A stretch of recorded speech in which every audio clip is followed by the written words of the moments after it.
So I'm sure you can hear the wind.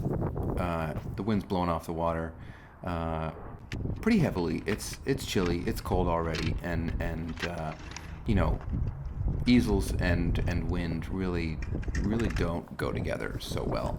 I'm not doing a huge one here. This is just 16 by 20, but that can definitely catch a gust pretty quickly and sail away. Uh, and with all that, you have to sort of ask yourself pretty plainly, like, what on earth am I doing here? Like, why am I doing this? Why not take a photograph and go inside and just like have a cup of tea, have a bagel, really just kind of enjoy yourself. And the truth be told is like I'm not the photograph for me usually falls short of what I love. I love the sense of observation, and I love the urgency of being outdoors and like kind of not having the comfort of all that, and then the decisions I make as a result of not having all that comfort.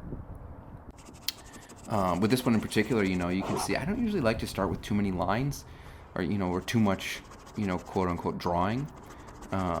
So this just has a few lines in it to start, and then pretty quickly I start finding the edges of things, with shape and color, rather than kind of drawing it all in. I don't like to draw it in because it feels everything feels locked in. It feels like when I do that, I draw and then I just kind of fill in the shapes that I've drawn, rather than starting from shape and kind of going back and forth with line.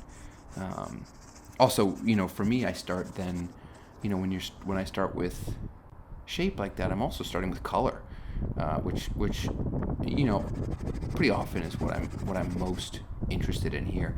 This was a pretty gray day, at least in the morning. It wasn't too sunny, wasn't too much direct sun, certainly on the horizon there, and so I found myself just kind of looking at these gray shapes and kind of going, all right, is that one warmer or cooler, warmer, cooler, warmer, cooler, and just kind of playing with shape. And I love that moment.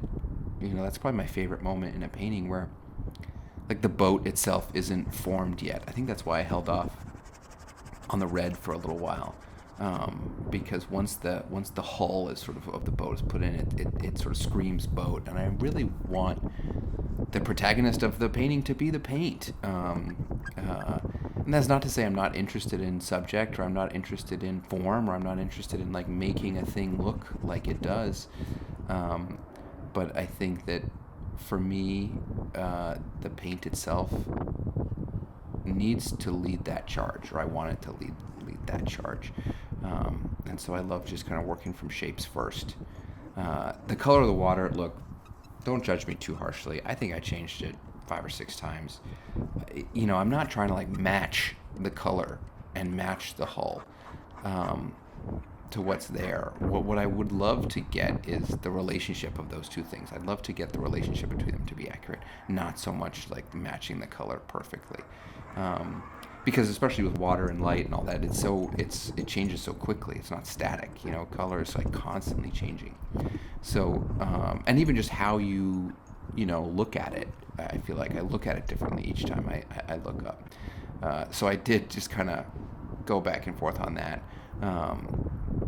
Another reason I love painting outdoors is because inevitably the elements kind of decide when your painting is done for you, which I think uh, can be really helpful for your practice. As someone who, I can be known to overwork things, and it's nice when the weather and time and all that, like in this, the light just changed so much, and it just says, all right, you're done.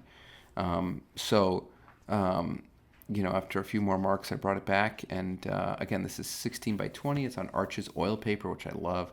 I use all the time, and here is the finished piece here. Gray, but hopefully still colorful, and yeah, hope you like it.